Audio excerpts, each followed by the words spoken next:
अर्थशास्त्र है, इकोनॉमिक्स,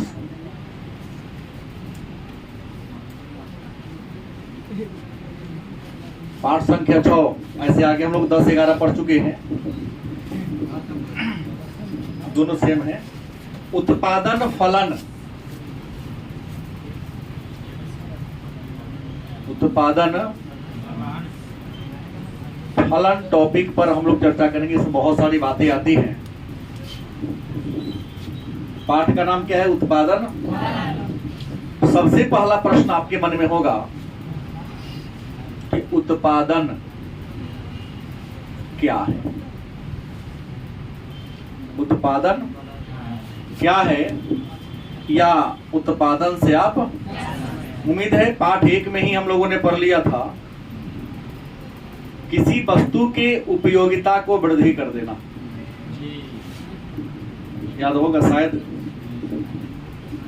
किसी वस्तु के उपयोगिता को क्या कर देना? बढ़ा देना। अब वस्तु की उपयोगिता कैसे बढ़ेगी? तो उसको रंग, रूप, आकार, प्रकार और स्थान को बदल देने से नहीं। जैसे मैं, इंसान भी एक संसाधन है। जैसे ये पुस्तक हमारी है, अर्थशास्त्र की पुस्तक है। दुकानदार के पास जाएंगे तो इसकी कीमत मान लो 300 रुपया होगा, जितना भी हो, मान लो 300 रुपया होगा, तो उसके लिए इसकी कीमत मात्र 300, ओनली 300 रुपीज है। लेकिन जैसे आप विद्यार्थी के पास पहुंच जाता है, टीचर के पास पहुंच जाता है, तो इसकी उपयोगिता 300 नहीं, 3 लाख से भी ज्यादा हो जाती है। क्योंकि जितना बार पढ़ेगा तो उसको दुकानदार को तो 300 रुपया से मतलब है। और तुम जितना बार इसको अध्ययन करोगे उतना बार तुमको क्या मिलेगा? ज्ञान मिलेगा। कहीं इसी पुस्तक को पढ़ने से तुम जीवन में सफल हो गए, नौकरी तुमको मिल गया, तो उस 300 का कीमत तुम जीवन में जितना कमाओ उसके बराबर में हो गया। गलत सही? क्या का उत्पादन क्या है? तो उत्पादन का शाब्दिक अर्थ होता है बनाना, निर्माण करना। बोलो गलत कि सही? तो किसी वस्तु के उपयोगिता को क्या कर देना? बढ़ा देना। क्या कर देना? अब उपयोगिता कैसे बढ़ेगा भाई?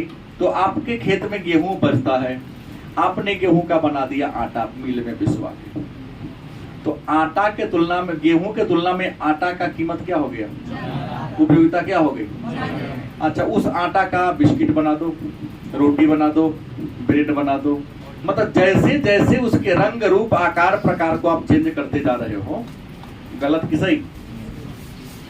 तो उपयोगिता बढ़ना मतलब कीमत बढ़ रहा है तब उपयोगिता बढ़ रही है। उपयोगिता के साथ साथ क्या बढ़ती है?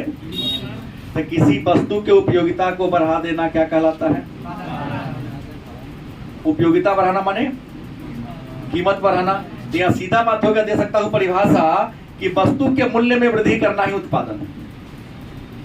गलत बोला? सही बोल रहा हूं? वस्तु के मूल्य में वृद्धि करना क्या कहलाता है? उत्पादन कहलाता है। कई तरीके से परिभाषित किया। उत्पादन किसे कहते हैं? तो वस्तु की उपयोगिता को बढ़ा देना, वस्तु की कीमत को बढ़ा देना, या वस्तु की उपयोगिता का सृजन करना। सृजन माने क्या होता है? निर्माण करना। वस्तु की उपयोगिता का क्या करना? सृजन करना। वस्तु की कीमत को बढ़ाना, उपयोगिता को बढ़ाना, कीमत को बढ़ाना, उपयोगिता में सृजन करना क्या कहलाता है? उम्मीद है समझ में आया होगा। अब आता है उत्पादन की धारणा। उत्पादन की धारणा, तो बता दूं मैं आपको, उत्पादन के धारणा को 3 भागों में बांटा गया है। उत्पादन की कितनी धारणाएं हैं? उत्पादन के 3 धारणाएं हैं। गलत सही? कौन कौन है? तो पहला क्या है?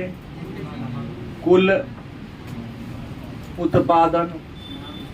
दूसरा कौन है? सीमांत उत्पादन। और तीसरा क्या है? औसत उत्पादन। वस्तुनिष्ठ में आ सकता है उत्पादन की धारणा कौन नहीं है? या उत्पादन की कितनी धारणाएं हैं? उत्पादन की 3 धारणा। धारणा मतलब विचारधारा, धारणा मतलब पहला कौन है? कुल उत्पादन। दूसरा कौन है? तीसरा कौन है? अच्छा, कुल को अंग्रेजी में कहते हैं टोटल, टोटल का टी, और उत्पादन का कहते हैं प्रोडक्शन माने पी। क्या कहेंगे? टीपी। सीमांत को कहते हैं इकोनॉमिक्स की भाषा में मार्जिनल, एम। उत्पादन का प्रोडक्शन पी, औसत का एवरेज ए, प्रोडक्शन का एपी। कुल उत्पादन टीपी क्या है, एमपी क्या है, एपी क्या है? तो टीपी का फुल फॉर्म टोटल प्रोडक्शन। अरे बालक, एमपी का और एपी का। अब सवाल है तो कुल उत्पादन क्या है, टोटल प्रोडक्शन क्या है? तो बड़ी आसान सा परिभाषा होगा इसका कि एक निश्चित समय अवधि में उत्पादन के साधनों का प्रयोग करके एक व्यक्ति चाहे एक उद्यमी जितने वस्तु का उत्पादन करता है, एक निश्चित समय में होगा ना फिक्स, एक निश्चित समय अवधि में उत्पत्ति के साधनों का प्रयोग करके जितने वस्तु का तुम निर्माण कर दो, उसे क्या कहेंगे? क्या कहेंगे? किसी को दिक्कत है?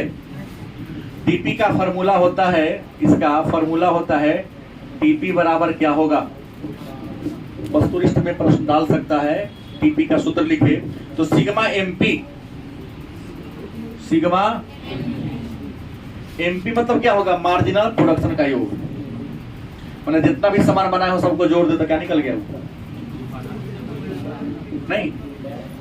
जैसे शाम में अपने हाथ से खाना पकाने वाले लोग कौन पर हाथ उठाइएगा? बहुत आबादी है इसकी।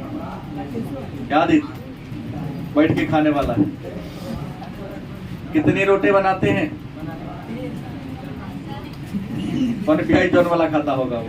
कहा 3 हथेली के बराबर मोटा होता है, पेट भर जाता है। 3 गुर्दे वाला देर न लगे 3 वाला है। अब 3 वाला बॉडी आज कोनो नहीं है। राजू तो अभी जामुने खा के जीवन पाल रहा है, सब पीछे बैठा हुआ है, गुल जामुन खाता है। चलो अच्छा है। जामुन जैसे इसका शरीर होते जा रहा है, देख लो ना, नीलापन चढ़ता जा रहा है। मैंने कहा कि आप एक निश्चित समय में आप रोटी पकाने चली, 1 घंटा आपने रोटी पकाया और 10 बना लिया, तो आपने कुल कितनी रोटी बनाई? किसने 1 घंटा में 20 बनाया तो 20 का लगेगा उसका। लेकिन निश्चित समय अवधि में तुम्हारे पास जो साधन है, जितना सामान सब बना दिया, उन सबको जोड़ दो तो उसे क्या कहेंगे हम? कुल उत्पादन के नाम से जानते हैं। और टीपी का फॉर्मूला हो गया सिग्मा, या एक और होगा इसको, या एक और तरीका से टीपी बराबर क्या होगा? एपी बटा गुने एल। एपी गुने, एपी मतलब एवरेज प्रोडक्शन और एल माने लेबर। क्या जी है? लेबर ना हो, मैंने औसत उत्पादन में लेबर की संख्या से क्या कर दो? भाग दो। मैंने जितना सामान बना, मान लिया सामान बना 100 गो, एगो बना, अब 20 आदमी मिल के बनैले हैं तो एक आदमी क्या बना? गलत सही? टीपी एक आदमी निकालेंगे हम। अब सवाल है, आपको वेट करना पड़ेगा 20-25 मिनट, या जाके निर्मल समझ लीजिए थोड़ा क्या कहता हूं। दूसरा आता है सीमांत उत्पादन। दूसरा प्रश्न क्या है आपके यहां पर आया? हम पहले बता दिया, सीमांत माने सीमा के अंत। सीमांत माने जैसे मान लिया कि 100 लेबर मिलकर 1000 वस्तु का निर्माण करता है। कितने? लेबर कितना है? वस्तु कितना बना? तो कहता है 101 लेबर जोड़ दो, चाहे एगो हटा दो। एक लेबर क्या करो या क्या करो? अब देखो उत्पादन में क्या फर्क पड़ रहा है। क्या आकाश कुमार? अगर 101 करने से उत्पादन बढ़कर 1000 10 हो जाता है और यहाँ 900, तो क्लियर हो रहा है कि एक लेबर की सीमांत उत्पादकता कितना के बराबर है? बोलो ना, समझे बात? जैसे एक व्यक्ति कुछ मजदूर को एग्रीमेंट दे देता, तुमको इतना ईंट उठा के हमारे छत पर डाल देना है। क्या कर देना है? मान लिया कि उसके पास 5000 ईंट है और उसको ले जाना है कहाँ? छत पर। मान लिया कि मजदूर 10 मजदूर मिलेगा। कितना मजदूर? 10 मजदूर ने ढोना शुरू कर दिया, तो एक मजदूर कितना ईंट होगा? लेकिन मजदूर 10 न होके क्या रहता? 9 रहता। तो हम इसे भाग दे दो, जितना के होते ना एक आदमी, ठीक है, उतने पर अगर 11 कर दिया तो और 500 से कम पड़ता। तो उम्मीद है मैं जो कहना चाह रहा हूं आप समझ गए होंगे कि सीमांत उत्पादन क्या है। सीमांत उत्पादन का परिभाषा क्या होगा? सूत्र के तरीका से मैंने आपको कहा कि उत्पादन के स्थिर या परिवर्तनशील साधन का यूज करते हुए एक निश्चित समय अवधि में एक श्रमिक को घटाने चाहे उसको लेबर की संख्या को घटाने या बढ़ाने से उत्पादन में जो परिवर्तन होता है उसको क्या कहते हैं? सीमांत। सीमा के अंत में माने कुछ साधन को बढ़ा दो या साधन को क्या करो, उसे क्या कहेंगे? है ना? अब क्या है औसत उत्पादन? क्या है? कहता है कुल उत्पादन में मैंने सामान जितना बना उसमें अगर लेबर की संख्या से भाग दे दो। जैसे ईंटा ढोया कितना? 5000। कितना ढोया? कै गो लेबर मिलकर ढोया? मान लो 10, तो उसे भाग दे दो, जो भागफल आएगा वही पर क्या हो जाएगा? Average production. उत्पादित की गई कुल वस्तु की संख्या में उत्पादन में लगे श्रमिकों की संख्या से क्या दे दो? आप भाग दे दो, और जो भागफल प्राप्त होगा उसी को हम क्या कहेंगे? औसत उत्पादन के नाम से। अब मेरे मन में यहाँ पर एक प्रश्न आ रहा है कि हमने पिछले क्लास में कहा था, याद होगा शायद, उत्पादन के साधन। हमने बताया था उत्पादन के 5 साधन हैं और हमने पढ़ाया भी था भूमि, श्रम, पूंजी, संगठन और उद्यमिता। ये उत्पादन के क्या है? लेकिन याद रखिएगा उत्पादन के इन 5 साधनों में को हम उत्पादन के इन 5 साधनों को कितने भागों में बांट दिए हैं? 2 भागों में। रियल में देखोगे तो 2 भाग हर प्रकार ये है, पांचों मिलकर 2 भाग बढ़ता है। एक उत्पादन के स्थिर साधन, कौन साधन? और दूसरा उत्पादन के कौन? परिवर्तनशील।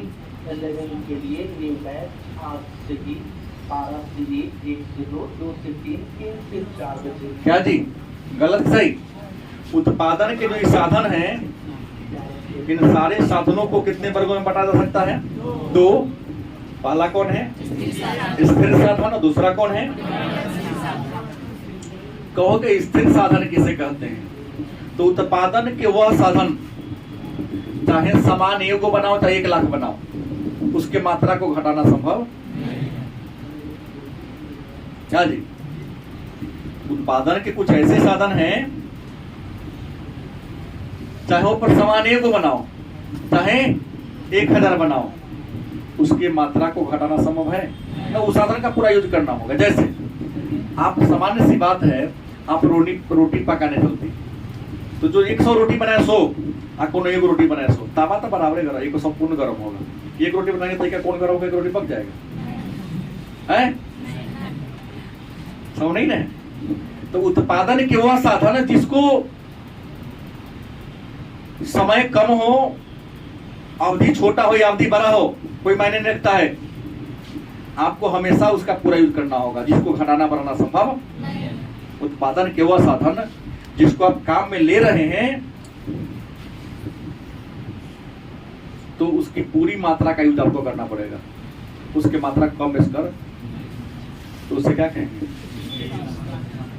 चाहे मांग तरीका हो चाहे मांग ज्यादा हो। गलत कि सही? मम्मी को प्रेशर दिया, मम्मी समोसा बना दो समोसा बना दो, भाई मम्मी बनाने चलेगी तो ठीक एक बना तो आइटम कम लगेगा उसमें, लेकिन आलू तो लगेगा, रिफाइन तो लगेगा, कढ़ाई तो पूरे गर्म होगा, तेल भी तो पूरा ही होगा ना, गैस तो लगेगा ही। हाँ, एक समोसा छनाएगा तो तेल कम लगेगा, गैस कम लागत होगी, लेकिन मटेरियल तो उतना ही जुगाड़ करके रखना होगा। बोलो नहीं, उम्मीद है समझ गए होंगे। उत्पादन के वे साधन जिसके मात्रा को आप घटा बढ़ा जितना है पूरा का यूज करना पड़ेगा, लेकिन कुछ ऐसे भी साधन हैं जिसको अपने जरूरत के अनुसार मात्रा घटा बढ़ा। घर में 5 आदमी हैं तो भाई 1 केजी चावल लगा, कहीं को दिन 10 को आ गया, 2 किलो लगेगा ना कि नहीं लगेगा? तसलावा तो वही रहेगा, कुकर तो वही रहेगा, चूल्हा तो वही रहेगा, क्योंकि 1 आदमी का बनाओ या 10 आदमी का चूल्हा पूरा यूज करना पड़ेगा। तसला हाँ बड़ा रहेगा वो अलग बात है, लेकिन चावल जो हो जाएगा उसमें जो पानी रखेंगे उसकी मात्रा क्या होगी करना पड़ेगा। तो चावल बनाने में तसला स्थिर साधन हो गया, गैस चूल्हा सिलेंडर स्थिर साधन हो गया, क्यों घटा नहीं सकते हैं, लेकिन चावल हो गया, पानी हो गया नहीं, इंसान के संख्या के आधार पर चावल की क्वांटिटी को मात्रा को घटाया बढ़ाया। तो उम्मीद है, हमको नहीं लगता है कि इसको समझने में आपको शायद परेशानी हुई है। उत्पादन के साधन और ये 3-4 को जो परिभाषा हमने जाना, इसको समझने में दिक्कत हुई होगी नहीं। अब है उत्पादन फलन क्या है। एक प्रश्न आता है मेरे मन में, उत्पादन फलन, प्रश्न क्या है? तो कहता उपादानों एवं उत्पादनों, क्या कहता है? उपादानों एवं उत्पादनों के फलनात्मक संबंध। उपादानों एवं उत्पादनों के फलनात्मक संबंध को हम क्या कहते हैं? बात यही आ गया कि क्योंकि जब आप किसी वस्तु का उत्पादन करने चलते हैं क्या, तो समय की अवधि ज्यादा होगी तो जो मन होगा चेंजिंग कर सकते हो, गलती किसे? समय की अवधि कम होगी तो कुछ साधन को तो बदल सकते हैं, लेकिन अधिकांश को नहीं बदल सकते। नहीं, अब तुम में से होशियार सबसे ज्यादा कौन है? तुम 9-10 में से होशियार सबसे अधिक कौन है? सब होशियार है। प्रश्न पूछेंगे ना सर, हम उतना होशियार, सबसे अधिक कौन है बुद्धिजीवी? मेरे छोड़कर खड़ा हो। खाना पकाने आता है? चलो आता है, इसी से पूछ लेता हूँ। खाना आपने पका दिया, ठीक है, चावल दाल सब्जी बना हुआ है, 5 आदमी का बनाए हैं, तुम्हारे घर में 7 आदमी पहुंच गया। कहते हमरा खाए में सौगी की आदत चावल तो थोड़ा नाल दाल में देकर नमक धरा देवे की। अचानक उसकी माता नहीं बना सके तो भाई भात जो पसाएंगे उसका माना देंगे, थोड़ा नमक मिला देंगे, हो गया। मैंने तो जहाँ पर मैनेज करने का जगह वहाँ मैनेज किया है। हाँ हाँ, सब्जी की मात्रा कम है तो आसानी से क्या कर सकते हैं, उसमें हाथ थोड़ा सा मिर्च डाल के, अरे धोखा से हरवरी में हम पड़ गए हाथ से, पूरी मशीन थोड़ी नहीं कि मात्रा के हिसाब से लिया जाएगा। क्या राकेश, पवन पर फॉर्मूला लागू नहीं करना, कभी घर जाए तो पूरा रख देना। तो उपादानों और उत्पादन के फलनात्मक संबंध को हम क्या कहते हैं? उत्पादन फलन। अब उत्पादन फलन के प्रकार कितने हैं तो मैं पहले ही करते हैं स्थिर और परिवर्तन के बारे में। उत्पादन फलन के प्रकार, उत्पादन फलन के अगर प्रकार आपसे कोई पूछे कि प्रकार कैगो, तो रियल में इसके दो ही प्रकार है। उत्पादन फलन के कितने प्रकार है? एक परिवर्तनशील, दूसरा क्या होगा? समान कहो तब तक स्थिर कहो कोनो अंतर, उसी बात को 20 बारी घुमा घुमा के आगे पीछे बताते रहता है। दूसरा कोई ये बात नहीं, गौर से देखेंगे दूसरी बात को ही घुमाई ले रहता है। यही बात एनसीईआरटी और सीधा सटीक लेके चलता है, यही दो आगे बढ़ा देगा। अब सवाल है, तो हम ये जान गए, स्थिर साधन भी जान गए हैं, परिवर्तनशील साधन भी क्या हो गए हैं? जान गए हैं। तो अब यहाँ एक नया टॉपिक आता है, उत्पत्ति। उत्पादन के साधन। उपादानों मतलब उत्पादन के, जो मैंने पहले चर्चा कर दिया। और उत्पादनों, उपादान उत्पादन के साधन से क्या करें? उत्पादन ही ना करेंगे। जो बनाइए आप, जितनी मात्रा बनाए तो आप पर निर्भर करता है कि जितनी जरूरत होगी उतना बनाएंगे। अब प्रश्न है उत्पादन के नियम। उत्पादन चाहे इसको हम कह सकते हैं उत्पत्ति के नियम। उत्पादन कहे तब, चाहे उत्पत्ति कहे, इसके नियम के बारे में चर्चा करता है। तो मैं बता दूं, उत्पादन के नियम कहे तब, चाहे उत्पत्ति के नियम कहे तब, इसके 3 गो नियम है। कितने नियम है? पहला है साधन के बढ़ते प्रतिफल। साधन के बढ़ते प्रतिफल। दूसरा, एक नाम फिर दूसरा है साधन के स्थिर प्रतिफल। और तीसरा साधन के घटते प्रतिफल। उत्पादन के जो साधन है उसको कितने भागों में बांटा गया है? साधन के बढ़ते प्रतिफल का नियम, साधन के स्थिर प्रतिफल का नियम, साधन के, इसी को कहता है, अन्य नाम है उत्पत्ति वृद्धि नियम। उत्पत्ति वृद्धि नियम। दूसरा कहता है उत्पत्ति समता नियम। और तीसरा कहता है उत्पत्ति ह्रास। बात वही है। हाँ, उत्पत्ति समता नियम, उत्पत्ति वृद्धि नियम, उत्पत्ति ह्रास। ह्रास माने होता है घटना। ह्रास माने क्या होता है? तो मन में होगा कि साधन के बढ़ते प्रतिफल क्या है? साधन के क्या है? बढ़ते माने बढ़ रहा है प्रतिफल या उत्पत्ति वृद्धि नियम। देखो, हम कोई कारोबार शुरू किए, कोई हम क्या किए? व्यवसाय शुरू किए।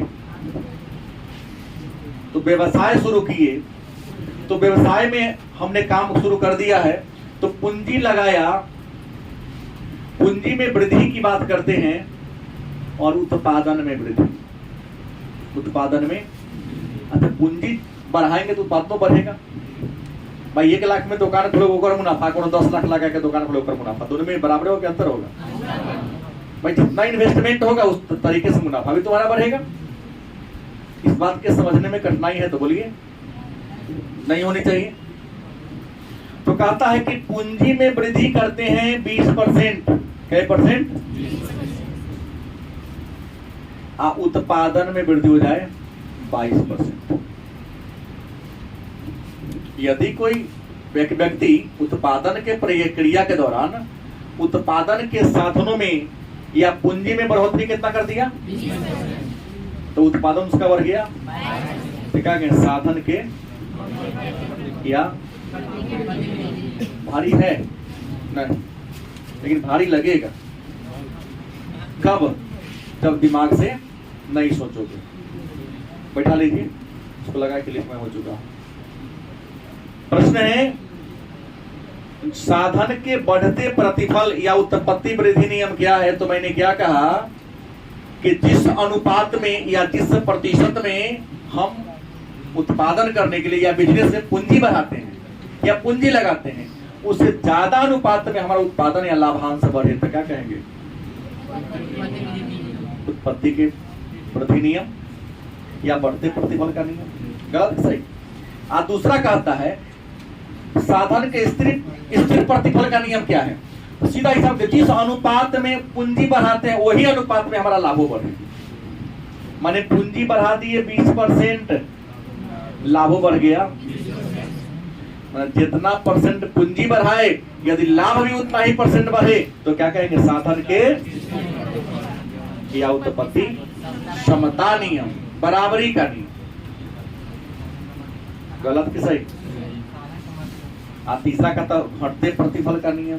भाई जिस अनुपात में तुम पूंजी लगा रहे हो, अगर लाभ उसे कम अनुपात में हो तो उसे क्या कहेंगे? उत्पत्ति। पूंजी लगाए 20%, मुनाफा बढ़ा, हम 15 था 18 झोली खा गया।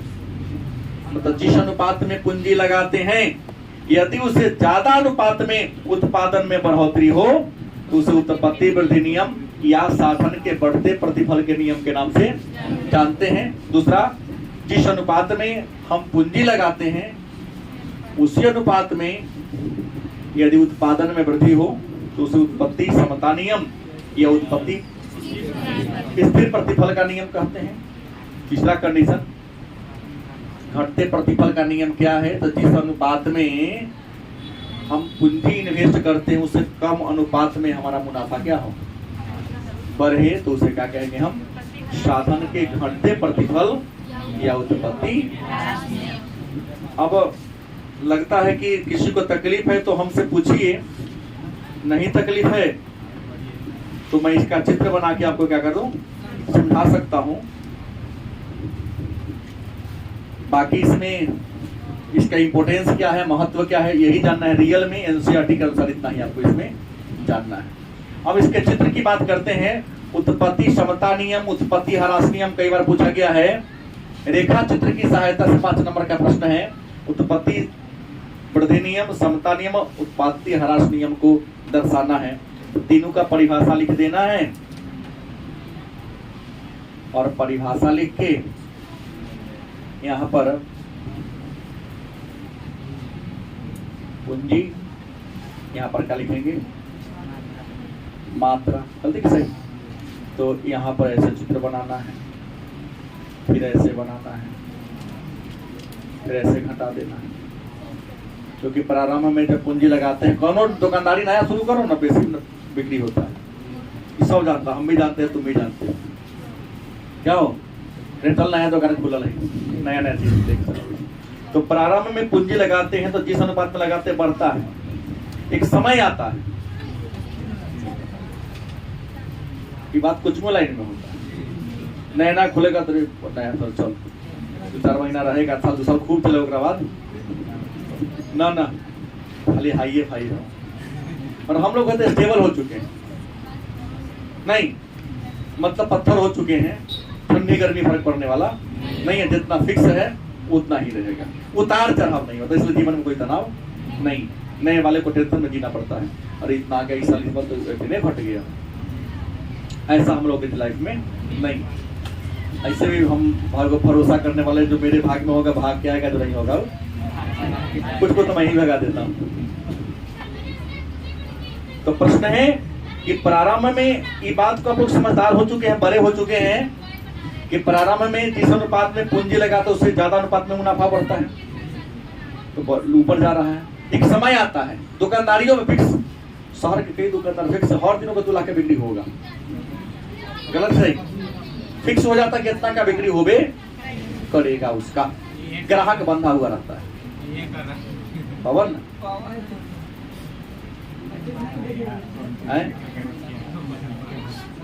तीसरा है, दुकान खुलेगा गांव में और सोचेगा 2 लाख 20 लाख पूंजी लगा दे, 20 लाख का जितना ब्याज बैंक देगा उतना तो मुनाफा नहीं होगा, उधारिये चल जाए। तो 30 अनुपात में पूंजी लगा ली, उसे बाद में घटेगा ना। सामान तुम स्टेबल आएगा फिर भी पूंजी लगा रहे हो, नफा तो नहीं बढ़ेगा। क्योंकि पूंजी लगाओगे तो पूंजी का तुमको ब्याज मिलना चाहिए ना, लेकिन बढ़ा नहीं तो घाटे तुम्हारे लिए हुआ। फिर लाभ हो रहा है लेकिन जितना पूंजी लगा उतना तुमको नफा नहीं मिला, तो एक प्रकार का क्या है आता है। ऐसा चित्र बना के आप इसको बड़ी अच्छा तरीका से समझा सकते हैं। मेडिकल कौन कहा?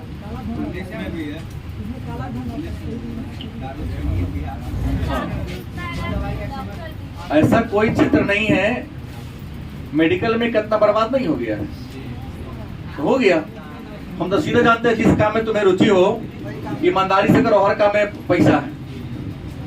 हाँ, ईमानदारी नहीं करोगे तो नहीं ना होगा, और दुकान में बैठ के मोबाइल चलाओगे नहीं भाई। तुम वहां कमाने जा रहे हो, एकदम फ्रेश होके जाओ, लक्ष्मी का ये है, वहां से ईमानदारी से अपने ग्राहक की प्रतीक्षा करो। मोबाइल के ना कॉल आने का वेट मत करो। कॉल आगे रुके देगा बतिया के दे रहे हैं तो भाग जाएगा ना। ग्राहक की मृत्यु गवा दे कोई नहीं जानता है। हम तो कितना दवा की दुकान कोई बंद होते हुए देखा हूं। हर लाइन में अगर आप ईमानदार हैं तो जो भी बिजनेस करो खूब बरकत मिलेगी। क्यों? चाय बेच के भी लोग लाखों रुपए का महीना कमा रहा है। तो सोचा है कि मैं चाय का बिजनेस करूंगी, कसौड़ी करूंगा और आगे प्रधानमंत्री बनेगा।